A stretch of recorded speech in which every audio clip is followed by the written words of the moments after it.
세상의 모든 축구 이야기 풋볼 살롱입니다. 오늘은 축구 승무패 14회차 라리가 K리그 14경기 현미경 분석 및 최종픽 공유로 인사를 드립니다. 축구 승무패 14회차는 다시 스페인 프리메라 리가와 우리나라 K리그 조합으로 들어왔습니다. 내일 토요일 낮 1시 50분까지 판매를 하기 때문에 풋볼살롱 구독자 여러분들께서는 오늘 현미경 분석을 시청하시고 미리 늦지 않게 구매를 해 주시기 바랍니다. 주중에 펼쳐졌던 승무패 13회차에서는 K리그와 J리그가 올 시즌 처음으로 들어왔습니다. 풋볼살롱의 최종픽은 4등에 적중이 됐고 풋볼살롱 구독자 여러분들 중에서 2등과 3등, 4등에 많은 분들이 적중이 되셨다고 댓글을 남겨주셔서 마음이 놓였던 회차였습니다. 주중에 승무패가 있었기 때문에 시간적인 여유가 조금은 부족했지만 그래도 축구 승무패 14회차에서도 연속으로 적중을 하실 수 있도록 최대한 양질의 정보와 분석 내용을 들고 왔습니다. 특히 이번 회차 같은 경우에는 라리가 쪽에서 5대5 이변이 나올 법한 경기들이 많습니다. 그렇기 때문에 최종 픽만 그대로 따라가지 마시고 제가 말씀드리는 독식 픽 추천이나 투폴 추천을 적극 활용을 하셔서 서브 픽을 구성을 하신다면 의외의 서브 픽에서 적중의 기쁨을 누리실 수 있을 거라고 생각이 됩니다. 최근에 풋볼살롱 멤버십으로 많은 분들께서 합류를 해주고 계십니다. 풋볼살롱 멤버십 혜택으로는 지금 보고 계시는 풋볼살롱이 직접 제작한 축구 승무패 프로토 현미경 분석 자료 파일을 유튜브 동영상이 올라가기 전에 미리 받아보실 수 있습니다. 최종 픽뿐만 아니라 아래 살롱 코멘트를 통해서 전술 분석까지 곁들여 놨기 때문에 유튜브 동영상을 시청하지 않으셔도 빠르게 전술 분석까지 받아보실 수 있습니다. 뿐만 아니라 멤버십 전용 네이버 카페를 통해서 다양한 축구 승무패 프로토 관련 정보를 교류를 하실 수 있습니다. 제가 이 경기 조합픽을 적중할 수 있었던 이유는 제가 자체적으로 분석한 것이 아니라 풋볼살롱 멤버십에는 풋볼살롱 뿐만 아니라 제야의 고수분들께서 자발적으로 프로토 조합픽과 더불어서 분석 내용을 공유를 해주고 계십니다. 그렇기 때문에 풋볼살롱 멤버십 전용 네이버 카페는 풋볼살롱이 자료를 일방적으로 제공을 하는 일방적 소통이 아니라 멤버십 회원 여러분들도 자발적으로 자료를 공유를 하시는 쌍방향 소통이라는 점을 말씀을 드립니다. 축구라는 스포츠를 매개로 토토를 건전하고 소소하게 즐기시면서 나름의 문화를 만들어가고 싶으신 분들은 지금 화면 위로 올라가는 링크를 클릭을 하셔서 풋볼살롱 멤버십과 관련한 다양한 혜택을 확인을 해 보신 뒤에 멤버십으로 합류를 해 주시면 되겠습니다.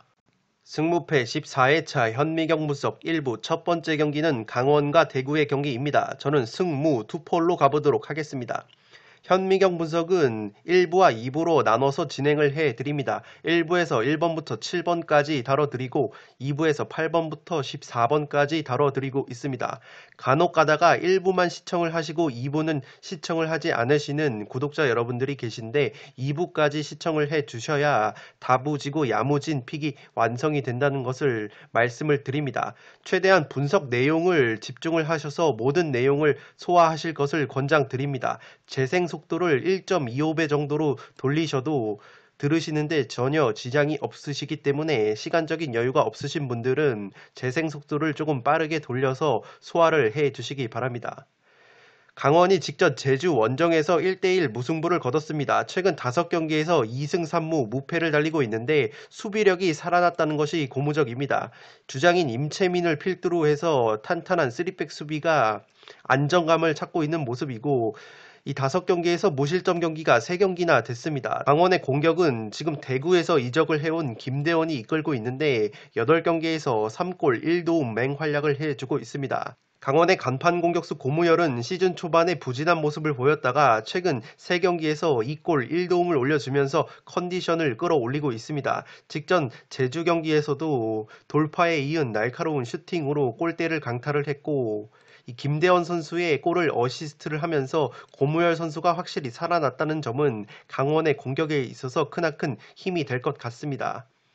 이 한국영, 김동현을 축으로 한 중원 라인이 탄탄한데 이 두 선수가 체력적으로 조금은 부침이 있을 수도 있을 것 같습니다. 아무래도 이 두 선수가 핵심 미드필더이다 보니까 연이어서 풀타임을 소화하고 있는 것이 체력적으로 문제가 될 수 있는 강원이고, 이 강원이 하나의 불안 요소라고 보이는 것이 대구만 만나면 작아졌습니다. 최근 10경기 상대 전적에서 2무 8패 13에 처한 강원이기 때문에 홈에서 반드시 이 상성적인 부분을 극복을 해야 될 것으로 보입니다.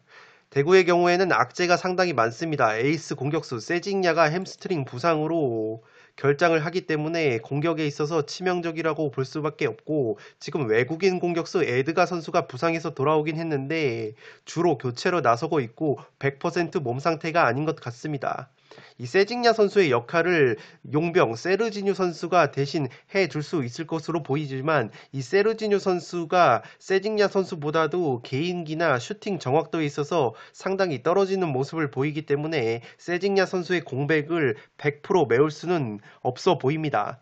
이 미드필더 쪽에 그래도 쯔바사 선수가 부상에서 돌아와서 공격 연결고리 역할을 해줄 수 있는 것은 고무적이라고 볼 수 있겠고, 대구 역시 지금 강원과 마찬가지로 3백을 사용을 하는데, 대구 또한 최근에 홍정훈 선수가 수비 쪽에 부상에서 복귀가 되면서 안정감을 찾고 있는 수비력입니다. 최근에 2경기 연속 무실점 경기를 한 대구이기 때문에 강원을 상대로 우선 수비를 탄탄히 하고 역습 한 방을 노릴 것으로 보입니다. 이 노장인 이용래와 이근호 선수가 고군분투를 하고 있는데, 이용래와 이근호 선수가 나이가 많다 보니까 체력적인 누수가 있을 것으로 보입니다. 살롱 코멘트에서 정리를 해드리면, 에이스 세징야의 공백이 너무나 커 보이는 대구입니다. 그나마 위안인 것은 최근 홍정훈 선수가 복귀를 하면서 안정감을 찾은 3백 수비이고, 그렇지만 세징야가 빠진다면 가뜩이나 골 결정력이 좋지 못한 대구이기 때문에 최근 5경기 2실점 짠물 수비를 가동 중인 강원의 골문을 쉽게 열지는 못할 것 같습니다. 대구의 경우에는 쯔바사와 에드가가 부상해서 복귀를 했지만 100% 컨디션이 아니고, 이 용병 세르지뉴도 있지만 세르지뉴는 확실히 세징야보다 정교함이 떨어지는 약점이 있습니다. 다만 상대 전적 면에서 대구가 10경기 8승 2무로 압도적인 우세를 보이고 있기 때문에 자신감만큼은 있을 것으로 보이는 대구이고, 강원 역시 지금 김대원과 고무열이 살아나긴 했는데 조재환 선수는 아직까지 컨디션이 제 컨디션이 아니고 골 결정력 자체가 그렇게까지는 올라오지 않은 모습입니다. 따라서 강원이 특유의 골 결정력 부재를 보여준다면 대구가 적지에서 안정감을 찾은 3백 수비를 바탕으로 상대 전적의 우위를 앞세운다면 최대치로 무승부까지는 잡아볼 만한 경기라고 생각이 되어집니다. 다만 그래도 제가 강원 사이드를 조금은 보고 싶은 이유는 고무열 선수가 최근 심상치 않은 경기력을 보여주고 있고, 대구에서 넘어온 김대원 선수 역시 꾸준하게 제 몫을 해주고 있기 때문에 이 최전방 공격 날카로움은 강원이 조금 더 날카롭다고 보시면 되겠습니다. 중원 싸움에 있어서도 한국영과 김동현이 지금 체력적으로 혹사를 당하고 있지만, 대구 같은 경우에는 이용래 같은 노장 선수들이 많은 출전 시간을 소화를 하고 있기 때문에 오히려 체력 면에서도 강원이 전혀 밀릴 것이 없다고 보여집니다. 그렇기 때문에 강원이 한 골차 신승은 거둘 수 있는 매치라고 보여지고, 앞서 말씀을 드렸던 요소를 고려를 한다면 최대치로 무승부까지 잡아볼 만한 경기이지 않나 싶습니다. 1번 경기는 그래서 승무 투폴로 가보도록 하겠습니다. 2번 경기는 서울과 포항의 경기인데 서울의 단통 승리로 가보도록 하겠습니다. 서울이 직전 울산 원정에서 한 골차 아쉬운 패배를 당했습니다.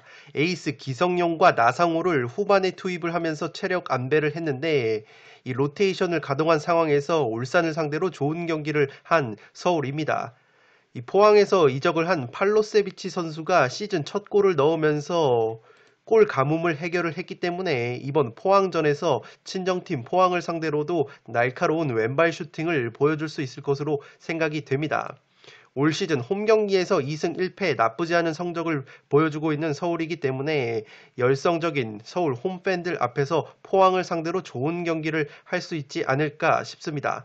프로 데뷔 2년차 2001년생 공격수 정한민 선수가 울산전에서 깜짝 선제골을 넣으면서 서울이 지금 최전방 골 결정력에 고민이 깊은데, 그래도 정한민 선수가 골을 터뜨려줬고, 이 조영욱 선수 같은 경우에는 골은 없었지만 활발한 움직임으로 서울의 역습 공격을 진두지휘했기 때문에 박주영 선수가 주춤하는 서울의 최전방 공격을 이 젊은 피 두 선수가 어느 정도 메꿔줄 수 있지 않을까 싶습니다.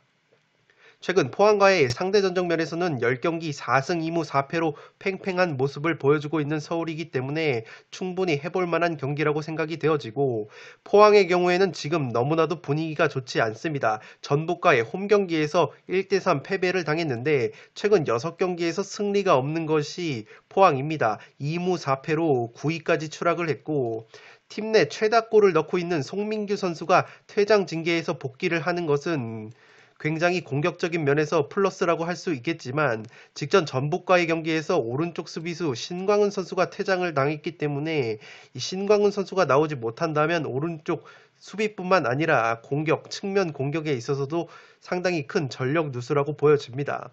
포항이 지금 문제인 것이 중앙수비 조합이 상당히 불안하다는 점인데, 이 하창래가 군에 입대를 하고 김광석이 인천으로 이적을 하면서 권한규, 전민광이 중앙수비 조합을 꾸리고 있습니다. 이 두 선수가 중앙수비를 꾸리게 되면서 불안한 모습을 노출을 하고 있는 포항이고, 용병인 타시와 크베시치는 일류첸코와 팔로세비치가 떠난 자리를 메우기에는 지금으로서는 버거운 모습을 보여주고 있습니다. 기본기 자체는 상당히 뛰어난 모습을 보여주지만 번뜩이는 모습이 없어서 외국인 용병 공격수들에게 기대를 하는 한 방이 부족한 포항이기 때문에 이번에도 서울을 상대로 골을 넣을 수 있을지 의문이고, 왼쪽 측면 송민규와 강상우에게 의존을 할 수밖에 없는 포항입니다. 그나마 고무적이라고 할 수 있는 것은 토종 공격수 임상엽이 직전 전북전에서 시즌 첫 골을 터뜨렸기 때문에 이 부분은 고무적이라고 할 수 있겠습니다. 살롱 코멘트에서 정리를 해드리면, 포항은 에이스 공격수 송민규가 퇴장해서 돌아오지만 주전 오른쪽 측면 수비수인 신광훈 선수가 퇴장을 당했기 때문에 또다시 전력 누수가 발생을 했습니다. 제가 이 신광훈 선수를 주목을 하고 싶은 이유는 단순히 오른쪽 측면 수비수라서 수비 쪽의 전력 누수 뿐만 아니라 이 신광훈 선수가 미드필더 신진호 선수 다음으로 많은 패스를 뿌리는 선수입니다. 그만큼 빌드업, 공격 전개 상황에서 최후방부터 오른쪽 측면을 통해서 빌드업을 전개하는 빈도가 높은 포항이기 때문에 패스 횟수 2등에 빛나는 신광훈이 빠진다면 또다시 왼쪽 측면 송민규, 강상우 쪽에 공격이 치중될 수밖에 없는 포항입니다. 신광훈 선수가 멀티플레이어이다 보니까 오른쪽 측면 수비를 보다가 유사시에는 미드필더 쪽으로 올라갈 수 있는 전술적인 유연함까지 더할 수 있는 선수이기 때문에 이 선수가 빠지는 것은 김기동 감독이 이 용병수를 구사함에 있어서 상당한 마이너스가 될 것으로 보입니다. 반대로 서울 같은 경우에는 울산에 패배를 하긴 했는데 에이스 기성용과 나상우를 후반에 투입을 하면서 체력 안배를 했습니다. 실제 경기 내용 자체도 밀리지 않았고 VAR에 의해서 골이 취소가 되지 않았더라면 울산의 최소 패배는 하지 않았을 경기 내용을 보여줬습니다. 이 팔로세비치 선수가 최근에 서울에서 적응을 하지 못하는 모습을 보여줬지만 지난 울산전에서 마침내 첫 골을 터뜨렸기 때문에 이번 친정팀 포항과의 경기에서도 매서운 왼발을 보여줄 수 있을 것 같고, 서울이 박주영의 노세화로 인해서 최전방 골 마무리에 있어서 문제가 있다고 말씀을 드렸지만 직전 경기에서 정한민과 조영욱 젊은 공격수들이 맹활약을 해줬기 때문에 이선의 나상호, 팔로세비치, 중원의 기성용 같이 한방을 보여줄 수 있는 선수들을 앞세운다면 충분히 서울이 수비에 문제가 있는 포항을 상대로 골을 뽑아내면서 승리를 가져갈 수 있지 않을까 싶습니다. 그렇기 때문에 이번 경기는 서울의 단통 승리로 가보도록 하겠습니다. 3번 경기는 성남과 광주의 경기인데 무패 투폴로 가보도록 하겠습니다. 성남이 직전 대구 원정에서 0대0 무승부를 거뒀습니다. 김영광 골키퍼의 눈부신 선방쇼가 있었고 올 시즌 8경기에서 4실점, K리그 최소 실점 짠물 수비를 보여주고 있는 것이 성남입니다. 성남이 짠물 수비는 강점인데 약점인 것은 8경기에서 5골밖에 넣지 못한 빈공이 약점입니다. 2m 장신 공격수 뮬리치 선수는 정교함이 떨어지는 모습을 보여주고 있고 부시 선수 역시 조급한 모습으로 골 결정력에 문제가 있는 성남이기 때문에 토종 공격수들도 부진한 상황 속에서 확실히 성남은 공격력이 문제라고 보시면 되겠습니다. 올 시즌 홈에서도 나쁘지 않은 성적을 보여주고 있는데 2승 1무 1패, 그 1패도 울산전 0대1 패배였습니다. 그렇기 때문에 광주를 상대로 쉽게 패배를 할 것 같진 않고 최근 성남의 상승세를 이끌고 있는 것이 김남일 감독이 외국인 수비수 리차드 선수를 수비수가 아니라 한 칸 끌어올려서 수비형 미드필더로 기용을 하고 있는데, 리차드 선수가 수비형 미드필더 포지션에서 발군의 기량을 과시를 하고 있습니다. 리차드 선수가 한 칸 올라가면서 이종성 선수가 부상으로 빠진 3선 중원 라인을 탄탄하게 지켜주고 있기 때문에 리차드 선수가 또다시 활약을 해준다면 광주 역시 중원 싸움에 있어서 어려움을 겪을 수 있을 것 같습니다. 최근 광주와의 상대 전적은 10경기 3승 4무 4패로 굉장히 팽팽한 모습을 보여주고 있고, 지난 시즌 역시 1승 1패로 동률을 이루고 있는 성남입니다. 광주 같은 경우에도 지금 상승세를 제대로 탔습니다. 수원FC와의 홈경기에서 2대0 승리를 거뒀는데, 주포인 외국인 공격수 펠리페 선수가 지난 수원전에서 2골 맹활약을 했습니다. 이 광주의 상승세를 이끌고 있는 것은 펠리페뿐만 아니라 올 시즌 이적 시장을 통해서 영입을 한 외국인 두 선수가 있는데, 수비수 알렉스 선수와 공격수 헤이스 선수가 상당히 성공적인 영입이 될 것으로 보입니다. 이 알렉스 선수는 세르비아 국가대표로 뽑힐 정도로 수비력을 인정받는 수비수인데, 이 영리한 수비를 펼치면서 빌드업, 패스 전개가 굉장히 좋고, 공간이 나면 적극적으로 중거리 슛까지 때리는 유형이기 때문에 공수에 걸쳐서 전력이 강화가 된 광주이고, 이 헤이스 선수 역시 지금 2선에서 왕성한 활동량을 가져가면서 슈팅뿐만 아니라 공격의 연결고리 역할까지 자처를 하는 선수이기 때문에 굉장히 짜임새가 있는 전력을 구축한 것이 광주입니다.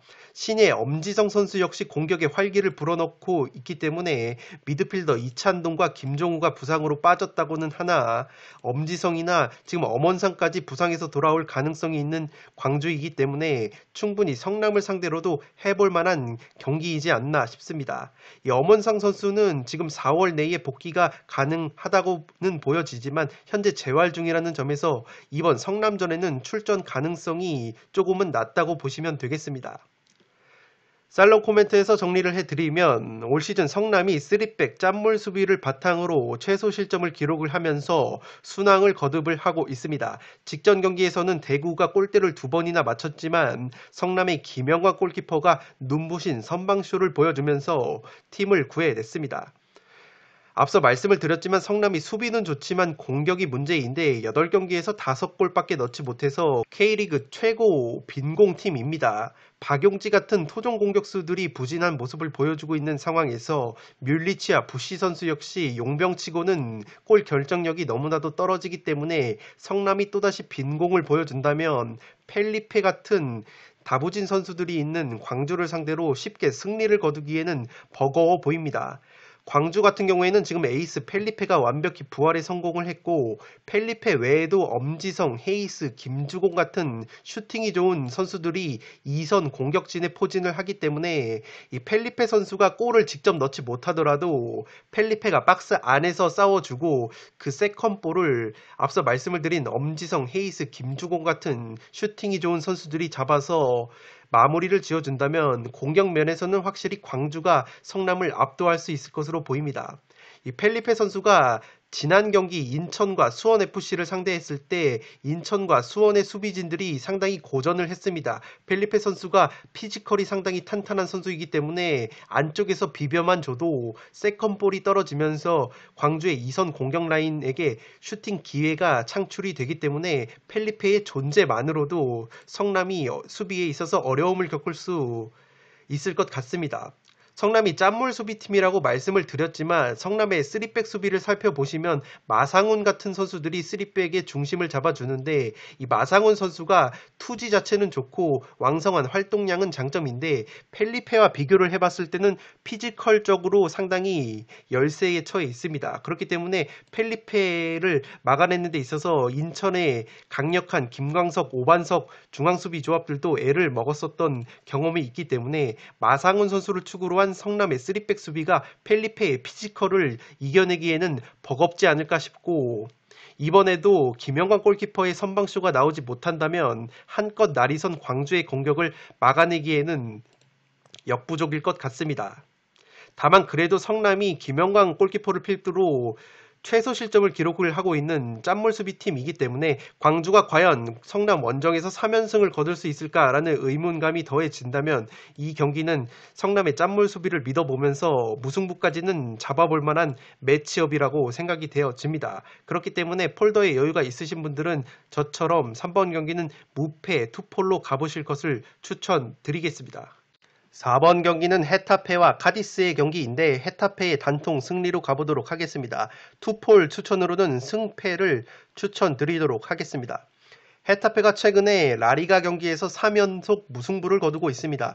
직전 오사수나 원정에서 0대0 무승부를 거뒀는데 올 시즌 헤타페가 고전을 하고 있는 것이 홈에서는 짠물 수비를 보여주지만 득점력이 너무나도 형편이 없습니다. 지금 라리가 기준으로 득점력이 29경기에서 22골밖에 넣지 못해서 강등권 에이바르와 함께 득점 꼴찌를 달리고 있는 것이 헤타페이기 때문에 이 지금 NS 위날과 공격수 쿠초 에르난데스가 결장을 하기 때문에 또다시 빈공이 예상이 되는 헤타페입니다.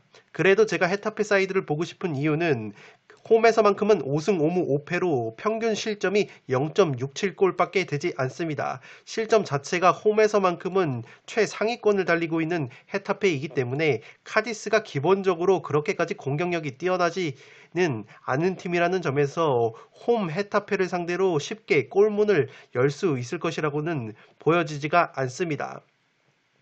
이 카디스 같은 경우에는 최근에 리그 5경기에서 2승 1무 2패로 나쁘지 않은 성적을 보여주고 있고 직전 발렌시아와의 홈 경기에서 2대1 승리를 거뒀는데 이 카디스의 특징으로는 홈과 원정에서 기복이 없습니다. 홈에서 4승 3무 7패, 원정에서 4승 3무 6패인데 득점과 실점 면에서도 상당히 홈과 원정에서 비슷한 모습을 보여주는 카디스이기 때문에 제 아무리 헤타페가 홈에서 짠물 수비를 보여주고 있는 팀이라고는 하나 그렇게까지 쉽게 카디스를 제압할 수 있을 것 같지는 않습니다. 카디스를 설명을 드리면서 항상 역습 위주의 팀이라고 말씀을 드리는데 최전방에 베테랑 공격수 네그레도를 필두로 빠른 역습을 가져가면서 한 골차, 두 골차 신승을 노리는 팀이 카디스입니다.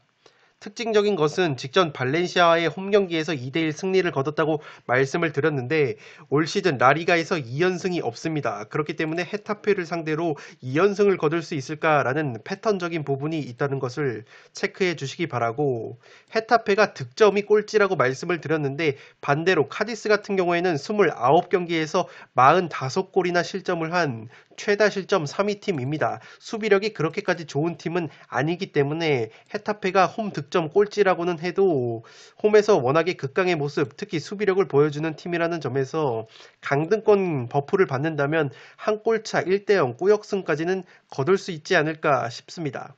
살롱 코멘트에서 정리를 해드리면 라리가 득점 꼴찌의 헤타페입니다. 최전방 골 결정력이 항상 문제라고 말씀을 드리는데 이번 경기 역시 특유의 빈공을 보여주면 무승부가 나올 수도 있어 보이지만 헤타페가 특유의 거친 경기를 하면서 주도권을 쥔다면 한 골차 꾸역승은 가능해 보이는 경기입니다.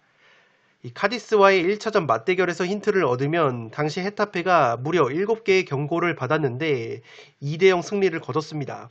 헤타페 경기의 특징이 강력한 전방 압박을 구사를 하면서 파울을 적극적으로 활용을 하는데 특히 홈 경기에서만큼은 그 전략이 짠물 수비와 결합이 되면서 한 골차 꾸역승을 거두는 패턴을 보여주는 것이 헤타페입니다. 지난 우리나라의 이강인 선수가 활약을 하는 발렌시아를 상대로도 헤타페가 이러한 강력한 전방 압박과 거친 파울 전술을 사용을 했고 그 전술이 주요하게 작용을 하면서 3대0 완승을 거뒀습니다. 이 카디스 역시 헤타페 특유의 냅다페 전술에 고전을 했던 이력이 있기 때문에 쉽게 헤타페를 꺾기는 힘들어 보입니다. 이 액면가로 보자면 무승부도 유력해 보이는 경기라고 보여지지만 지금 헤타페가 3연속 무승부를 거두고 있는 상황에서 4연 무승부를 거두기에는 힘들어 보이고 두 팀 모두 지금 강등권에서 멀어진 상황이 아니기 때문에 승점 1점보다는 승점 3점을 노리는 적극적인 경기 운영을 할 것으로 보입니다. 다만 제가 폴더에 여유가 있으면 카디스의 승리를 가져갈 만한 요소로 보여지는 것은 카디스가 4-4-2 포메이션을 기반으로 역습이 날카로운 팀이라고 말씀을 드렸는데 헤타페가 전방 압박을 구사하는 팀이다 보니까 수비 뒷공간을 많이 노출하게 되고 역습 한 방에 무너지는 경기가 굉장히 많습니다.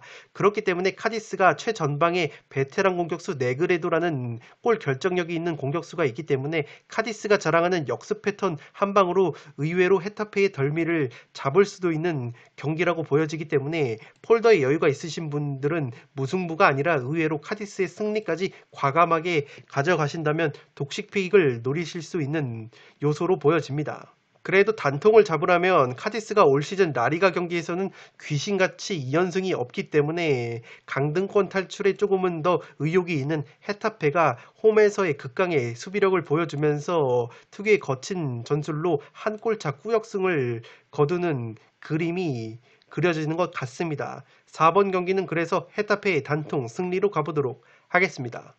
5번 경기는 빌바오와 알라베스의 경기인데 승무 투폴로 가보도록 하겠습니다. 빌바오가 최근 라리가 5경기에서 1승 3무 1패 3연속 무승부를 거두고 있습니다. 직전 소시에다드 원정에서 1대1 무승부를 거둔 빌바오이고 올 시즌 홈과 원정을 비교해봤을 때 홈에서 훨씬 더 좋은 성적을 거두고 있는 것이 빌바오입니다. 홈에서 7승 3무 4패로 원정 2승 6무 7패보다 압도적인 홈 성적을 보여주고 있는 것이 빌바오이기 때문에 알라베스를 상대로 홈에서 좋은 경기를 할 수 있을 것으로 보입니다. 이 빌바오가 시즌 중반 이후에 마르셀리노 감독이 부임을 하면서 상승세를 탔고 마르셀리노 감독이 4-4-2 포메이션의 귀재라고 불리는 감독이기 때문에 빠르게 마르셀리노 감독의 4-4-2 포메이션이 빌바오에 정착이 되면서 강팀도 쉽게 꺾지 못하는 탄탄한 팀으로 변모를 했습니다. 이 세트피스 실점이 7골로 많은 것이 약점이라고 볼 수 있는데 이 기본적으로 알라베스가 그래도 라리가에서 제공권 최상위권을 달리는 팀이라는 점에서 해당 부분은 약점이 될 수도 있고 중앙 수비수 알바레즈와 왼쪽 풀백 유리가 출전이 불투명하기 때문에 수비 쪽에 전력 누수가 조금은 있는 것이 빌바오입니다.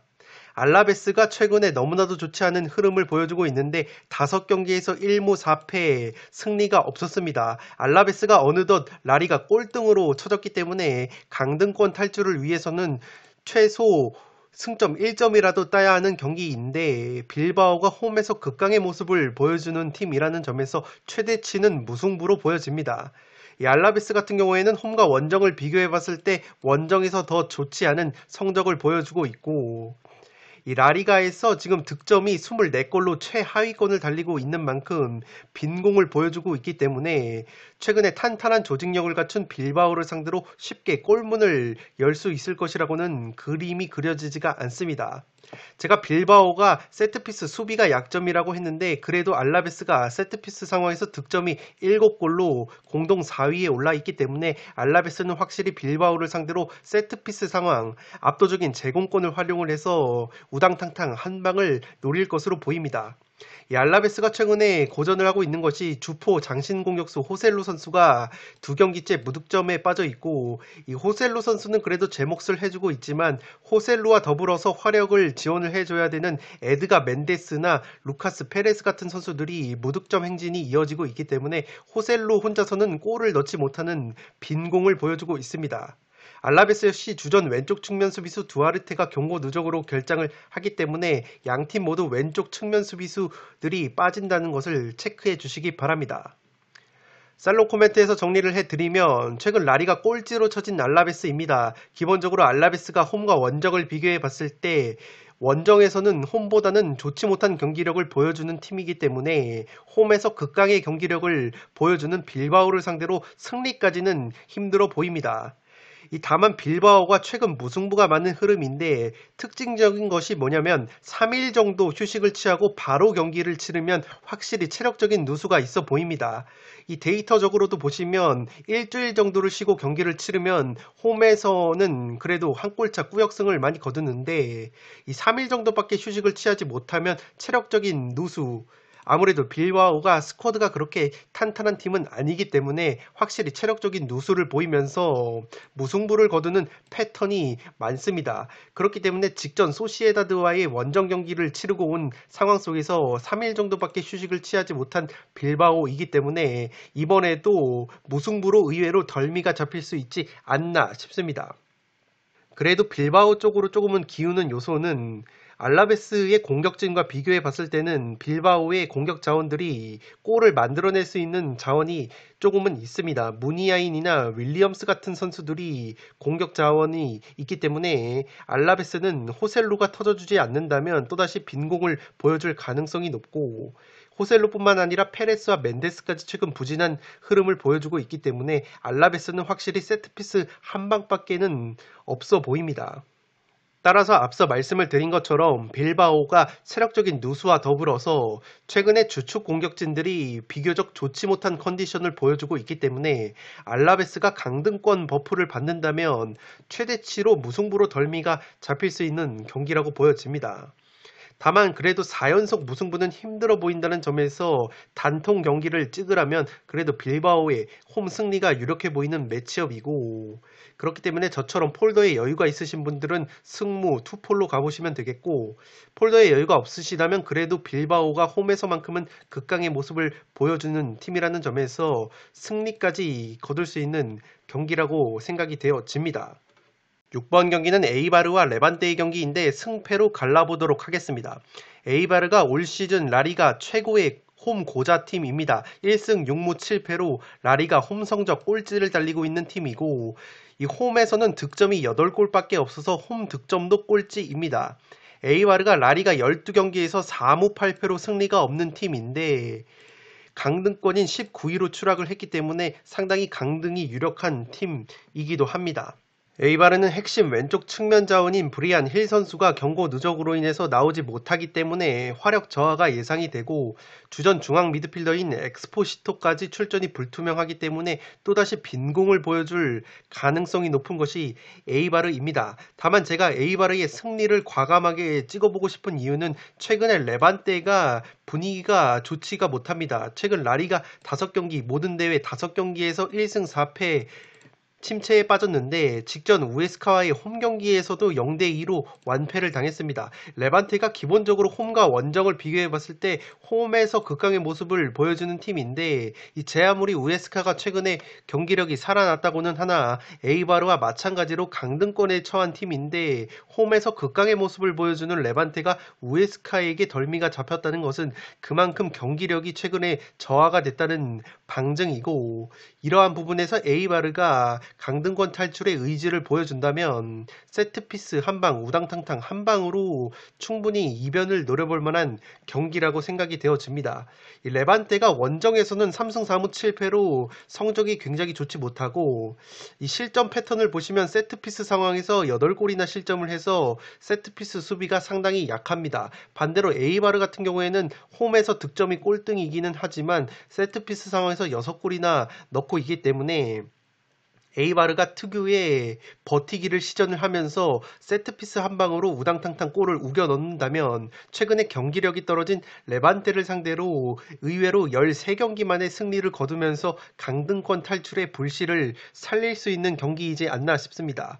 레반테가 최근에 안 좋은 이유가 빌바오와의 구강컵 4강 경기에서 패한 뒤에 귀신같이 1승 3패 하락세에 빠졌는데, 아무래도 구강컵을 병행을 하면서 체력적인 누수가 있었고, 이 A매치 기간에 A매치에 차출이 된 선수들도 있었기 때문에 체력적인 여파가 컸습니다. 이 레반테가 자랑하는 공격 3총사인 마르띠와 모랄레스, 데 프로토스라는 선수들이 최근에 무득점, 공격 포인트가 없는 흐름도 레반테가 하락세에 빠진 원인이라고 볼 수 있겠습니다. 주전 오른쪽 측면 수비수인 미라몬 선수가 불투명한 것은 레반테의 전력 누수라고 볼 수 있겠고, 살롱 코멘트에서 정리를 해드리면 에이바르 같은 경우에는 최근에 라리가 12경기에서 승리가 없어서 강등 문턱까지 내몰렸습니다. 그렇기 때문에 홈에서 반드시 승점을 따려고 할 것이기 때문에 적극적인 경기 운영이 예상이 되고, 에이바르를 항상 설명을 드리면서 강등권 팀임에도 불구하고 압박 라인이 굉장히 높습니다. 라리가에서 어떻게 보면 헤타페보다도 무게중심이 앞쪽으로 쏠리는 팀이기 때문에 에이바르가 수비 뒷공간을 노출하는 약점이 있습니다. 레반테 같은 경우에는 앞서 말씀을 드렸던 마르티, 모랄레스, 데프루투스라는 공격 3총사를 앞세운 역습이 상당히 날카로운 팀이기 때문에 에이바르가 의욕적으로 전방 압박을 가하다가는 레반테에게 역습 한 방으로 덜미가 잡힐 수 있는 경기라고 보여집니다. 다만 제가 에이바르가 홈에서 득점이 꼴찌라고 말씀을 드렸고 핵심 왼쪽 측면 자원인 브리안 힐까지 나오지 못하는 상황 속에서 이 에이바르의 승리를 과감하게 찍어보고 싶은 이유는 에이바르가 브리안 힐이 나오지 못한다면 지공 상황, 오픈 플레이 상황에서 득점을 노리기보다는 먼저 수비를 탄탄히 한 뒤에 강점인 세트피스를 활용을 해서 세트피스 수비가 약한 레반테를 상대로 세트피스 우당탕탕 한 방으로 한 골을 넣으면서 꾸역승을 거둘 수 있지 않나 싶습니다. 레반테가 궁안컵에서 탈락을 한 이후에 선수들이 의욕 자체가 조금은 떨어진 모습이고 레반테의 순위가 지금 11위라는 점에서 에이바르와 다르게 강등권 걱정이 조금은 덜 하기 때문에 의욕적으로 조금은 떨어져 보이는 레반테가 에이바르에게 리그 13경기 만에 승리를 선물을 할 수 있는 경기로도 보여집니다. 레반테가 세트피스 수비와 원정 수비력이 약하기 때문에 에이바르가 세트피스 한 방으로 골을 넣고 꾸역꾸역 버티면서 1대0 승리를 거둘 수 있는 경기라고 보여지기 때문에 저는 과감하게 무승부가 아니라 에이바르의 승패 투폴로 한번 가보도록 하겠습니다. 7번 경기는 14회차 최고의 빅매치인 레알 마드리드와 바르셀로나의 엘클라시코 경기인데 레알 마드리드의 단통 승리로 가보도록 하겠고 개인적으로는 폴더에 여유가 있으시다면 올마킹 승무패로 지울 것을 추천드리도록 하겠습니다. 저는 폴더스에 여유가 없기 때문에 경험면에서 앞서는 레알의 단통 승리로 가보도록 하겠습니다. 레알 마드리드와 바르셀로나가 최근에 흐름이 굉장히 좋습니다. 레알 마드리드는 5연승을 거두고 있고 리버풀과의 챔피언스리그 홈경기에서도 3대1 승리를 거뒀습니다. 이 수비수 라모스와 바란 선수가 나오지 못하는 것은 뼈아픈 전력 누수라고 볼 수 있는 레알 마드리드이고 바르셀로나 역시 직전 바야돌리드와의 홈경기에서 1대0 신승을 거두면서 3연승의 상승세를 거뒀습니다. 이 약점인 것은 최근에 메시 선수가 엘클라시코 경기에서 득점포가 저조하다는 점이고 최근 6경기에서 엘클라시코 득점이 없는 것이 약점입니다. 베테랑 수비수 피케 선수가 무릎 부상으로 출전이 불투명하기 때문에 바르셀로나 역시 수비 쪽에 약점이 있을 수 있는 엘 클라시코입니다. 살롱 코멘트에서 좀 더 자세하게 정리를 해드리면 엘 클라시코에서 가장 중요한 것은 경험이라고 생각을 합니다. 그러한 측면에서 양팀 모두 수비 쪽의 전력 누수가 커 보이는 경기이고 레알의 경우에는 바란과 라모스 중앙수비수 조합이 최근 바르셀로나의 경기에서 줄곧 호흡을 맞추면서 좋은 결과를 이끌어냈기 때문에 이번 경기에 출전이 불투명한 것은 전력 누수라고 보여지고 다만 밀리탄과 나초 중앙수비 조합이 리버풀을 상대로 3대1 승리를 이끌었기 때문에 그래도 불안 요소는 조금은 지웠을 것으로 생각이 되어집니다. 반면에 바르셀로나 역시 베테랑 수비수 피케가 출전이 불투명하기 때문에 수비 쪽에 전력 누수가 있고 바르셀로나가 피케 선수의 결장뿐만 아니라 약점으로 보여지는 것은 중원 쪽에 페드리나 수비 쪽에 데스트 같은 선수들이 나이가 어린 선수들이기 때문에 엘 클라시코 같은 큰 경기에 중압감을 버텨낼 수 있을지 의문입니다. 반대로 레알 마드리드 같은 경우에는 중원에 크로스, 모드리치, 카세미로 같은 걸출한 미드필더, 베테랑 미드필더들이 포진을 해 있고 최전방 쪽에는 벤제마라는 베테랑 공격수가 최근에도 절정의 골 감각을 보여주고 있기 때문에 공격 면에서 짜임새가 있을 것 같은 레알 마드리드입니다. 바르셀로나 같은 경우에는 직전 바야돌리드 원정에서도 졸전을 했고 덴벨레 선수의 극장골이 아니었다면 승리를 거두기에는 힘든 경기였습니다. 더욱이 리오넬 메시 선수가 터져주지 않는다면 바르셀로나가 공격 작업에 있어서 문제가 있을 것으로 보이는데 최근에 바르셀로나의 메시 선수가 레알 마드리드와의 엘 클라시코 경기에서 득점이 없기 때문에 그러한 부분도 레알 쪽으로 조금은 기우는 요소이지 않나 싶습니다. 그렇기 때문에 저는 레알 마드리드의 단통 승리로 가보도록 하겠고 폴더에 여유가 있으시다면 승무패 어떤 결과가 나와도 이상하지 않은 경기라는 점에서 승무패로 지울 것을 추천드리도록 하겠습니다. 네, 이것으로 승무패 14회차 현미경 분석 1부를 모두 마치도록 하겠습니다. 저는 2부를 연이어서 촬영을 해서 2부에서 8번부터 14번 경기를 다뤄드리도록 하겠습니다. 끝으로 영상이 도움이 되신 분들은 구독과 좋아요 버튼을 눌러주시면 풋볼살롱 채널에 크나큰 힘이 됩니다. 구독 버튼 옆에 종 모양의 알림 설정을 해주시면 그 누구보다 빠르게 양질의 축구 승무패 프로토 컨텐츠를 만나보실 수 있습니다. 지금까지 풋볼살롱이었습니다. 감사합니다.